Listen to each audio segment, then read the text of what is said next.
Well, we're back again trying to resolve this problem with the CANSmart controller and, as it turns out, the defective horn compressor.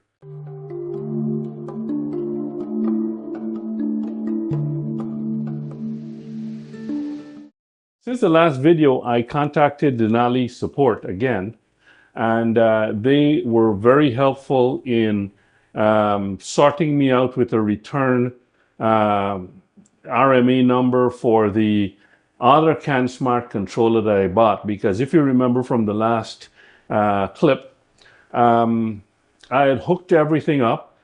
I had tested it out on the diagnostics and everything. Everything was working well. But when I disconnected the laptop and tried to use the controller as it should, turn the bike on, waited for the D2s to come on, the B6s to come on, they didn't. So I reached out, like I said, to Denali Electronics Support, and they said that no, that controller that I bought is not really for the liquid cooled R1200s. I thought I was being slick by buying that at a decent price off of eBay. And so it's like, okay, so what should I do now? Because now I'm stuck with this thing that I bought, and I even cut the leads. And, I was saying, I'm going to have to go back and get the full price R1200 liquid cooled CANSmart controller. But they were very, very generous. And they says, look, return it the way it is right now, and we'll give you your money back. And we'll work with you towards the price of towards the purchase of the new one, and which is what they did. I got my money back that I spent in eBay. I got a little bit of a discount, and I applied it towards the current generation 2 of the controller, which is what I have now. So this is what I got. I don't know if you can see it, but that is for the liquid cooled R1200s, 1200 LC, and so this probably is the equivalent or the latest generation of the one that I had originally. And I already took it out of the box and verified that it's got the long lead to the battery. So it's aware that there's a distance between the back seat and the battery for this. Whereas I guess with the hex heads, the distance is different. This is where we left off last time. The under seat is, I pulled the old one out obviously, and I've got these connections here for the horn. I've got here the left and right D2s, and I got my B6. So it should be a simple, job to just install that thing. I'm gonna have to pull the other lead, because the other lead, remember I said the speed connection? Well, when I had to return that thing, I just ripped this thing off. I'm gonna have to pull this lead out and then run the other controller to the battery. I know I got a rat's nest there. But I'm going to run that to the battery and make sure that everything is working before I put this all back together. So hopefully today is the day when this job is done. So let me go get started on that. I don't think I need to show you all of that. Basically all it is running the controller wire all the way through here up to here, hooking it back up, making sure that the controller is working, plugging these things back in, and it's a plug and play. And then we'll go back and hook it up to the laptop, make sure that that's all working, and then test the bike out again. But yeah, it should work with this controller, because this is the controller for the bike. So I don't know what else to do after this. So I've got a new controller. The previous controller was the problem. So this should fix it. I mean, it is a long distance route that I took to get to this point, but I need to get this bike back on the road. It hasn't been ridden in months, simply because I've got all my stuff laid out on my workbench, and yeah, I wasn't going to put it back together until this was all fixed. Right, I've got it all wired and hooked up. Rat's nest is put back together. I've just reinstall the fuse here after making all the wire connections. So everything is back at this end connected. I ran the wire the same way I ran the old wire. It goes all the way and it's under the seat. I've got my lights hooked up. I'm only using the red circuit. The white circuit is unused. This one here, I had to use the little adapter that came with it for my B6. So this is for the B6. And the horn, my horn is a 2-pin connection. And this new Gen 2 thing is for 3 pins. So I'll have to get an adapter. So it so happens that the kit comes with a 3-pin cable that runs all the way to the horn. And so what I'll have to do is to pull the existing 2-pin cable from the bike and install this one. But before I do that, I'm going to just wire it up outside of the, I wouldn't run it through yet, but I'll just connect it directly to the CANSmart, directly to the horn, and test that out. Underneath here, you can see it's got red and black wires, and this one's got green and black.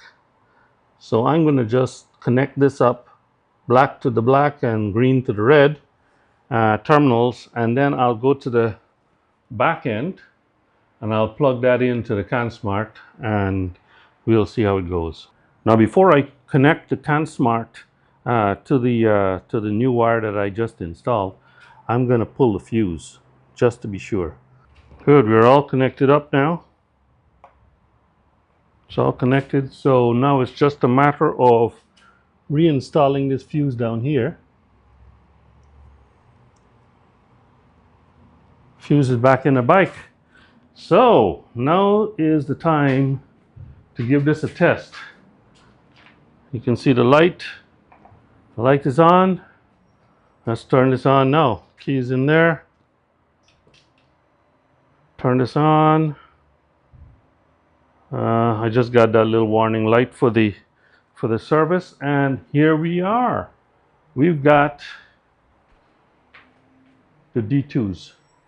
The D2s are lit.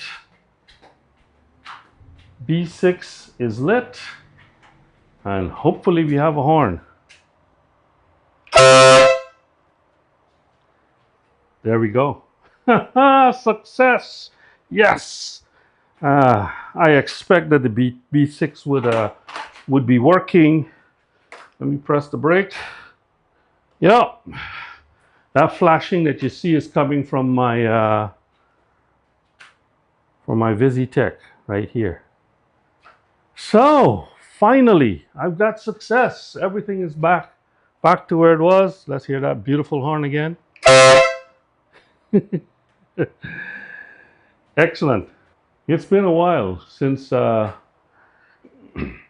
took all those pieces off. So hopefully I remember how to put them all back together, and I can get that done and get this job wrapped up. I'm not going to film putting all of that back together, but I just wanted, I know I've dragged this series on for long enough, and this 4th part is the conclusion of this saga. Essentially, just to recap what happened, for some reason, and we still don't know why, for some reason the CANSmart controller failed.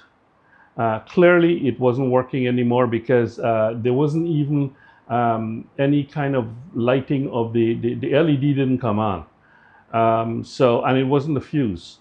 I went through the process of buying another controller, which happened to be the wrong controller, and then eventually ending up with the right controller, and everything is resolved now. So yeah, so what we've learned from this is get the right CANSmart controller. The one for the hex head wouldn't work for the liquid cooled boxer. Kudos to Denali Electronics for working with me on this. They have been great throughout the years. To where they were developing the technology such to enable the turning off of the auxiliary light on the side that the blinkers, were flashing. Way back then, they gave me a unit to try, and I was able to try that. And but in my case here, because I only use it on one circuit, both lights on one circuit, I could only turn off the D2s when the blinkers are flashing. But I could easily run them independently on the two circuits and get only one side to turn off. But what I'm getting at is they worked with me, sent me a unit to try and all that, and that was years ago. And, I was able to assist with that development effort. And now with this little mess up that I did, and I bought this hex head controller in error, and I cut the cable. They worked with me. They took it back, and gave me my money back and gave me a discount code because they knew I'd have to buy a new Gen 2 controller. And they gave me my money back and a discount code, and I was able to buy that with not too much pain to my wallet. So kudos, 2 thumbs up for Denali Electronics. If you ever thought about dealing with those guys to buy auxiliary lights, I'm a repeat customer, of course. I've got the sound. I'm about to buy some more stuff for that bike. The Tiger has got to be outfitted with lights and with a sound bomb. So I'm going to most likely go through them again and get Denali products again. And yeah, this is a plug for Denali. This is not a paid promotion, by the way. Nothing like that, but just a satisfied customer. How they treated me with this particular saga here was excellent. I can't complain. I can only give praise to their customer service. So yeah, so that's it for this video series. I know I've gone on long enough, and it's resolved now, and the RS is back in business. I can't wait. I am going to be taking this for a ride tomorrow, Sunday. I'm going to take it for a little spin. I have not been out on the RS for a long time, and I miss riding that bike. So if you like this video, give me a thumbs up, consider subscribing, share the video, and I'll see you in the next video. Keep the shiny side up, stay safe, talk to you later.